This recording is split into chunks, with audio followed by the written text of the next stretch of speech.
Pinangalanan si Nadia Montenegro bilang staff ni Senador Robin Padilla na gumamit umano ng marijuana sa loob ng gusali ng Senado. Itinanggi na ito ng dating aktres sa isang legislative staff officer ng Senado. Sinusubukan pa rin namin siyang kunan ng pahayag hanggang sa mga oras na ito. May unang balita, si Mark Salazar. Simoy ng tila marijuana sa loob mismo ng gusali ng Senado? Yan ang nireport sa Senate Sergeant at Arms, hindi lamang isa kundi sa dalawa ng pagkakataon.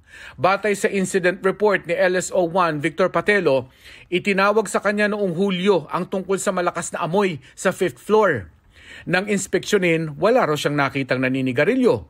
Nito namang August 12, isa ulit staff ng isang senador ang nagsumbong na may kakaibang amoy na nanggagaling sa ladies' room ng extension offices ng mga senador. Inahilin tulad nito ang amoy sa marijuana. At sabi niya, ang tangi umanong nasa area ay si Nadia Montenegro. Ang dating aktres na si Nadia Montenegro ay staff ngayon ni Senador Robin Padilla. Nang tanungin ni Patelo si Montenegro, itinanggi niyang nanigarilyo siya sa loob ng ladies' room o gumamit ng marijuana. Pero sinabi nitong meron siyang vape sa kanyang bag, kaya baka ito raw ang pinanggalingan ng kakaibang amoy. Sinusubukan naming makakuha ng pahayag mula kay Montenegro. Sa isang pahayag, sinabi ni Senate Secretary Attorney Renato Bantug Jr. na inatasan niya ang Senate Sergeant at Arms na agad magsagawa ng investigasyon.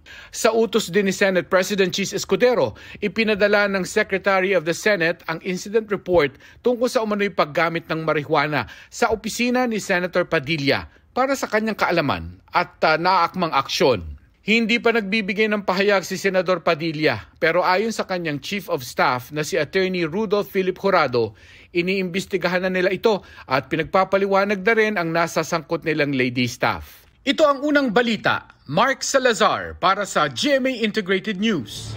Gusto mo bang mauna sa mga balita? Mag-subscribe na sa GMA Integrated News sa YouTube at tumutok sa unang balita.